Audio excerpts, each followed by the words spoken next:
Noël.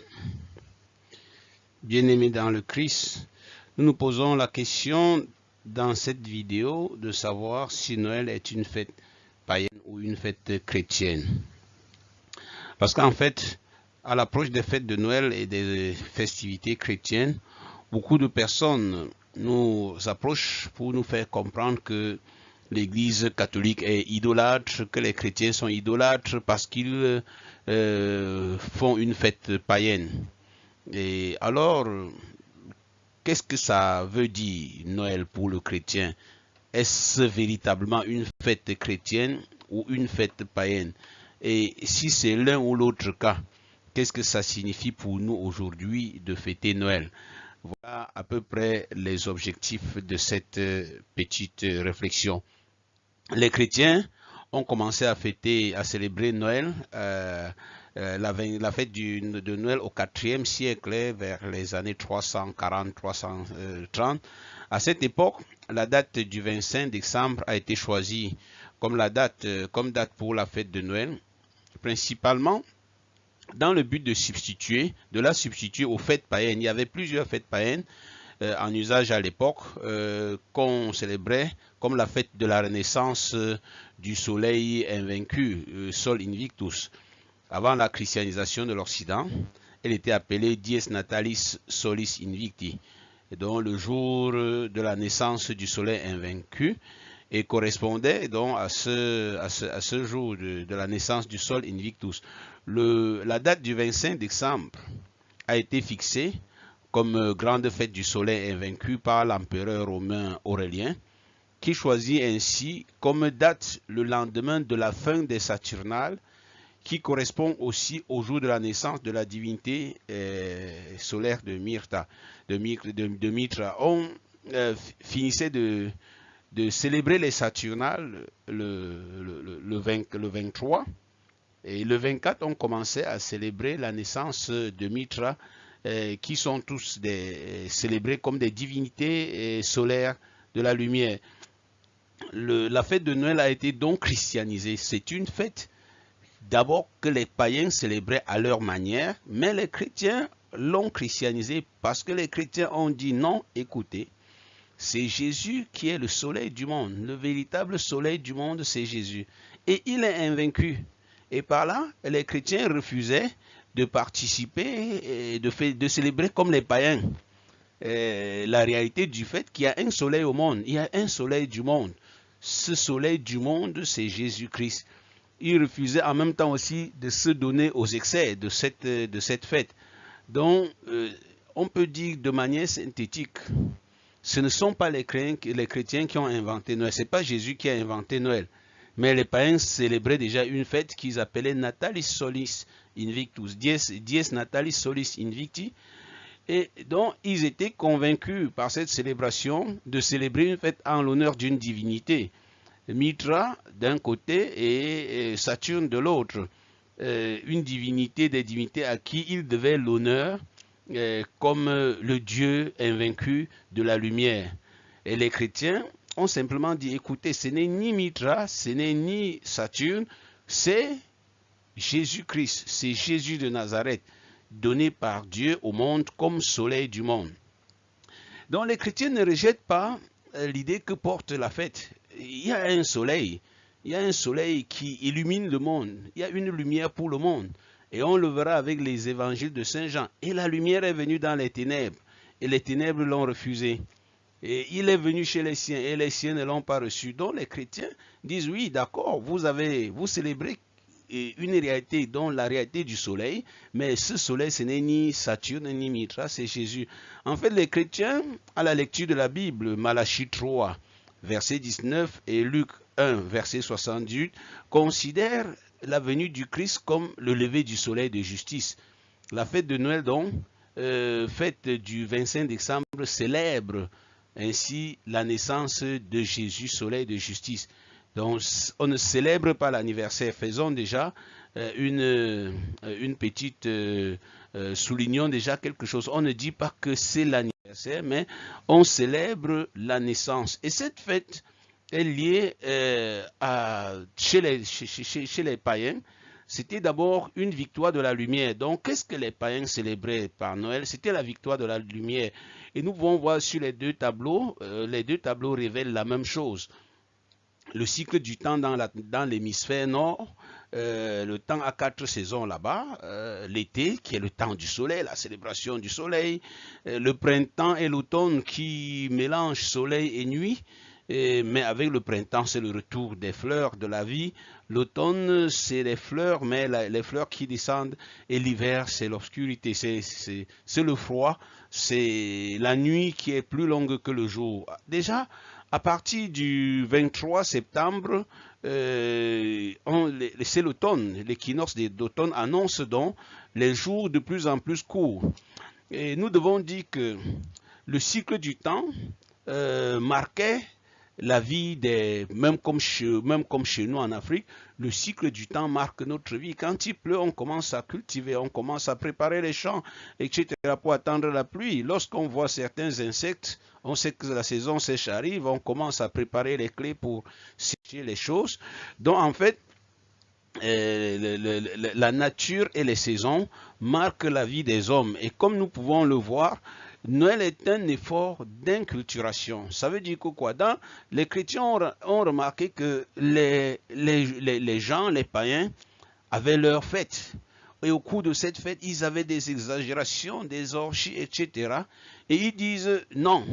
Mais ils voient que dans la fête, ils célèbrent une idée, l'idée de la lumière. Et ils disent non, il y a vraiment une lumière, mais c'est pas ce que vous fêtez là. Donc, il faut dire aussi que, en parlant d'inculturation, c'est le fruit d'une longue lutte parce que les chrétiens, avant d'arriver à célébrer la Noël, commencent une bataille avec le monde des ténèbres à partir du mois de novembre, je dirais même de septembre, parce que le 23 septembre, excusez pour l'erreur d'écriture, le 23 septembre, c'est l'équinoxe d'automne. C'est la nuit qui reprend le dessus sur le jour. Et vous allez vous rendre compte que, curieusement, un peu partout, c'est la période des accidents, des sacrifices, des crimes rituels. C'est la période où les adeptes de Satan, en fait, les adeptes de Satan couronnent cette fête le 1er novembre le 1er et le 2 novembre avec la fameuse fête d'Halloween. Et les chrétiens n'ont pas accepté cela. Ils n'hésitent pas pendant cette longue période de la nuit, du règne de la nuit, c'est-à-dire de l'équinoxe d'automne, jusqu'au solstice d'hiver et même jusqu'à la fin, jusqu'à la moitié entre l'équinoxe d'hiver, le solstice d'hiver et l'équinoxe du printemps. Donc, ils n'hésitent pas à faire des grands sacrifices parce que la nuit domine le jour et donc pour eux, c'est le règne de l'obscurité. Il faut voir, les chrétiens ont substitué. Donc le christianisme, l'Église catholique a substitué la fête de la commémoration des fidèles défunts à Halloween. Donc il disait, ne fêtez pas le démon ce jour-là. Et vous allez vous rendre compte, c'est le jour où dans le monde, beaucoup de cercles mystiques célèbrent des fêtes de sang, des messes noires et piétines. Et donc les chrétiens ont transformé, ont annoncé Jésus dans ces célébrations déjà païennes. Donc ce n'est pas les chrétiens qui ont inventé Noël. Noël correspondait à une fête de la victoire du soleil parce qu'en fait, à l'hémisphère nord, le solstice d'hiver, dont le 22-23 décembre, que correspond au 22 décembre, le 23 et le 24, le jour commence à reprendre l'avance sur la nuit.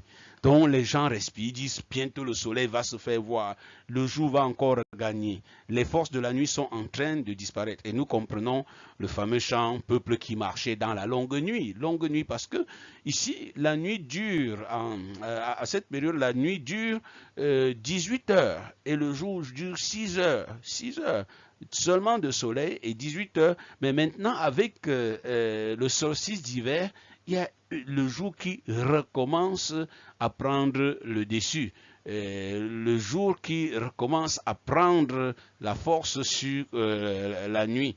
Donc victoire allait jusqu'au départ définitif des forces du mal à la Béphane qu'il célébrait le 6 janvier et qui a été transformé et christianisé par l'Église en Épiphanie, c'est-à-dire la manifestation de cette étoile au monde entier. À la Béphane, vous voyez les dessins des sorciers qui sont assis sur leur balai et qui sont en train de parcourir les toits des cases. C'est une imagination, ce n'est pas du tout une imagination. Dans ce monde des ténèbres, c'est exactement ce qu'il faisait. Et c'est alors à ce moment que l'Église combat par une nouvelle fête, par la fête de l'Épiphanie, c'est-à-dire la manifestation de cette étoile, de cet astre aux nations. On trouve que la Bible a tout prévu. L'étoile qui a conduit les mages jusqu'à la crèche, c'est la victoire de Jésus qui se donne à toutes les nations. Donc, comme je vous dis, ce n'est pas absolument une fête païenne aujourd'hui, c'est une évangélisation des cultures. Et nous pouvons reconnaître que Noël est un refus de la part des chrétiens de participer à la vie du monde comme les mondains, donc, comme les païens. Ils s'efforcent, dans ce que le monde dit, de dire la vérité de la foi. Le monde fête un astre en disant que c'est le Dieu soleil, et les chrétiens disent l'astre de la lumière du monde, c'est Jésus. Et vous voyez avec Saint Jean l'annonce qui se fait le jour de Noël, et la lumière est venue dans les ténèbres. Voilà pourquoi l'Église, en choisissant ces textes, veut expliquer, justement répondre aux questions qui étaient posées à l'époque.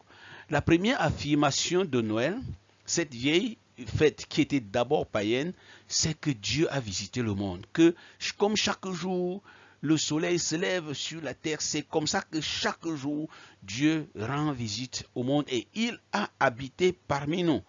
Et avant ça, il y a une période de préparation où on voit comment il a sollicité la contribution des hommes pour s'installer, pour habiter, installer sa tente au milieu de nous. Dieu est venu dans notre monde, non sous la forme d'un despote, d'un tyran puissant qui attire à lui toute l'attention, impose l'attention et attire tout à lui par la force, mais de manière délicate et précieuse comme un enfant qui cherche une maison en attendant et attend dans une étable. Il attend dans une étable. Donc, et l'annonce capitale de Noël, de la nuit de Noël, gloire à Dieu au plus haut des cieux et paix sur la terre. Dans cette nuit, il y a une annonce qui vient du ciel et qui dit « La gloire de Dieu est liée à la paix sur la terre aux hommes qu'il aime ». Voilà ce que les anges chantent à la naissance du Christ. L'annonce de la naissance du Messie est un message de paix. Et voilà pourquoi aussi le pape, à chaque fête de Noël, adresse un message de paix. Vous allez vous rendre compte que le contenu de chaque message de Noël, c'est un message de paix adressé au monde entier, qui montre que la gloire de Dieu correspond à la paix que les hommes vivent sur la terre.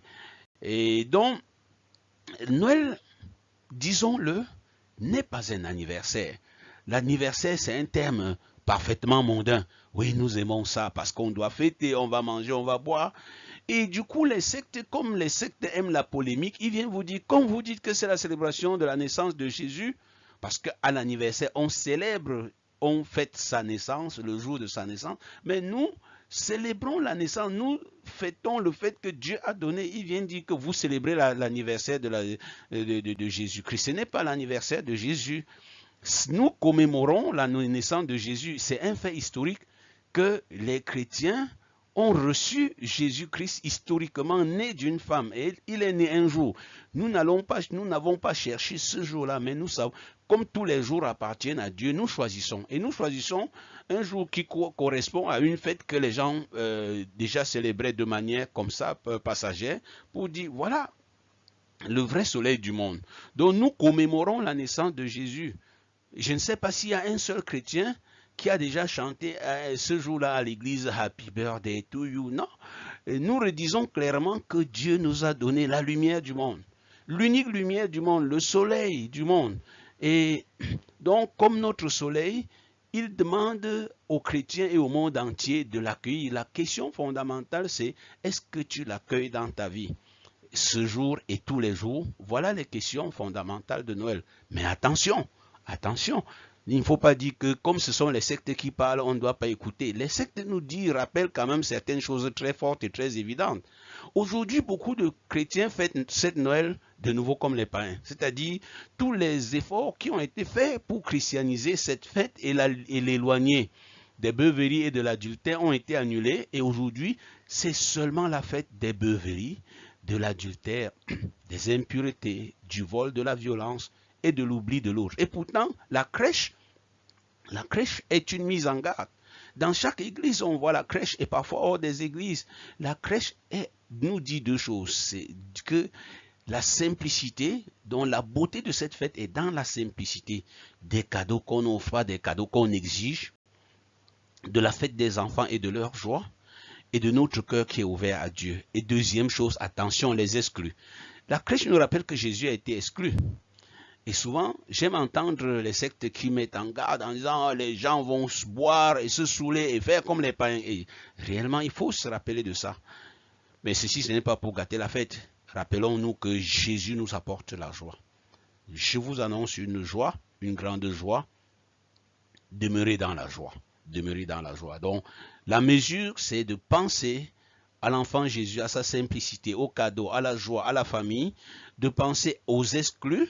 Oui, j'aimerais qu'on aille visiter une crèche, qu'on aille visiter un orphelinat, un hôpital, et les parents malades, etc. Rappelez cela, mais aussi demeurer dans la joie. Loué soit Jésus-Christ, à jamais.